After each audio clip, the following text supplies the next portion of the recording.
Good day, this is meteorologist Brian Dow from the 24/7 Fleetweather Ocean Routing Center in New York State. It is currently September 8th at about 20:30 Z, and here's your tropics update in the North Pacific. We're currently looking out for two systems right now in the basin. We're starting off in the western half where we have Tropical Storm Muifa right now that is just to the northeast of the Philippines. Then also we are looking at Hurricane K in the eastern half of the basin just right over Baja California at this moment.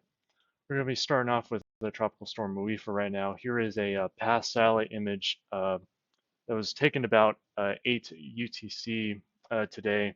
You can see the system is got some deep convection with a fairly organized center at that time, and it's currently in a favorable area of wind shear, of low wind shear within that area. And it's currently making its way towards the west, where towards the west there will still be some some areas of low wind shear. So we expect this system to continue straining as we go through into tonight and into tomorrow. You can see with the Joint Typhoon Warning Center's latest update right now, we see the system making its way towards the northwest for the next few days and then straining up to about typhoon strength as we get to the late 10th into the 11th. And then as we get towards the longer term, you can start to see it slow down as we get to the 13th. The Japanese Agency has a similar track. You can see it make its way towards the northwest, but it kind of meanders just south of the Ryukyu Islands as we get towards the later half of the next few days or so. You can see a large area of uncertainty with the tracks, and we can see this with the GFS ensembles. You can see pretty in good agreement as we head towards the next 72 hours, but past that, we start to see a lot of different solutions as we go into the long term. You could see a couple solutions going over Taiwan into the Taiwan Strait, a couple of solutions mostly heading towards the northwest into southern China, and then a couple of other outliers making the turn more towards the northwest, or more towards the north actually, and heading towards Korea and Japan. We're looking at the operational GFS, the latest GFS run at this time.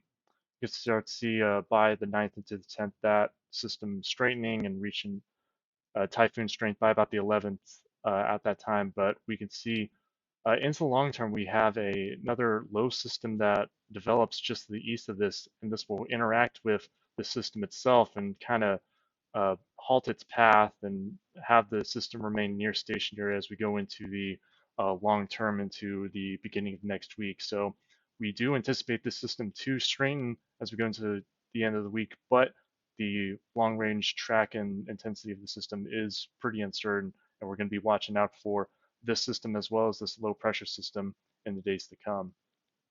Next, we'll be moving on to Hurricane K right now.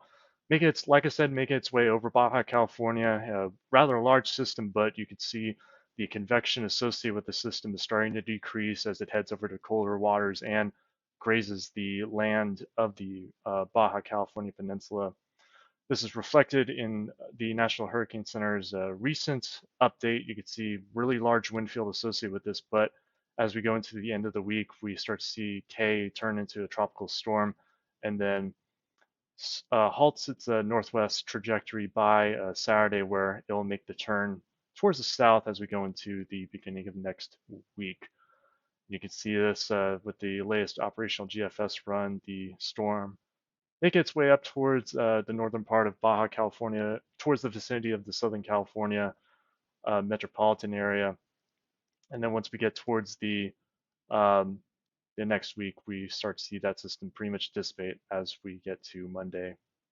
So that is all for the tropics update for the North Pacific. This is meteorologist Brian Dowd. Thank you for watching. Stay connected and safe.